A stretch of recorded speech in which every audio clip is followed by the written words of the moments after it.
Good Monday morning to all of you. This is Sunaina, youth and family life coach from Athena Life Coaching.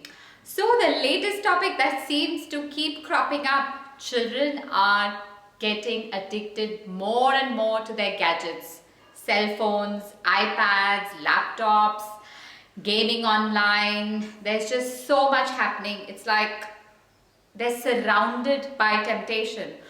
And parents are struggling. They're truly struggling. And to tell you all the 5 points today, I have to involve parents. So the 5 points on how you can manage your child's gadget addiction and hopefully move him towards healthier options is the first one.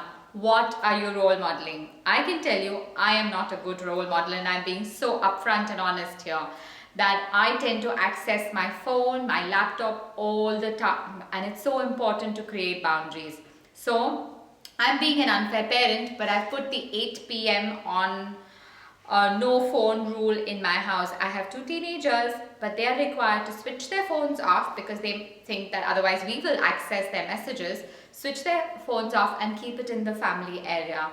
And the reason I do this is because I know that for their mind to develop and for their learning to get assimilated into their teenage brains, they need that restful time. They need their mind to get off their gadgets and all that turbulence that is happening in their teenage life and go into a slower brainwave pattern that will eventually help them to absorb the learnings, relax, and then wake up the next morning fully focused. So it's so important. And the third thing is, as parents, it's your primary role to put boundaries. So I'm really not the popular parent here for putting in those boundaries, but I know in the long run my children will appreciate that I literally prevented them from getting addicted to their gadgets.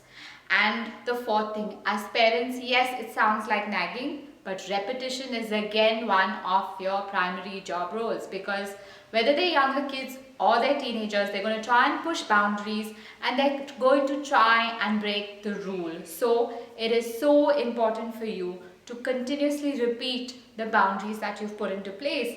And the fifth thing is to truly move their attention away. So when you stop something, you need to move their attention away. So why don't you create a family time of playing board games or just having a discussion around the latest politics, what's happening in school, there's some debate they're participating in and how you can contribute together, have a discussion around that. So it's so important to move them away from the gadgets. You also need to move away from your gadgets and WhatsApp and telephone and laptops and emails to focus on what you can do together as a family.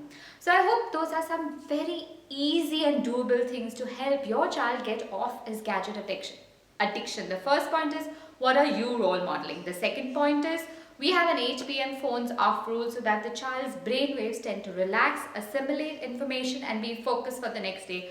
Don't be scared to put in boundaries. You are the parent. That is your primary job. Don't be the popular parent, be the parent. The fourth thing is, it requires repetition.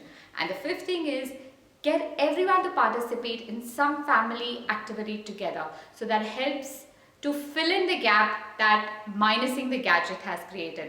And I look forward to receiving your emails and asking me more of those juicy questions on your parenting struggles. Email me on sunainaathena@gmail.com, or you can call me up on 05613999033. You know where to reach me. And if you haven't yet joined Athena's parenting community on Facebook, go ahead and join. I come on live every day almost on that community to give my little nuggets and share more of my life with you.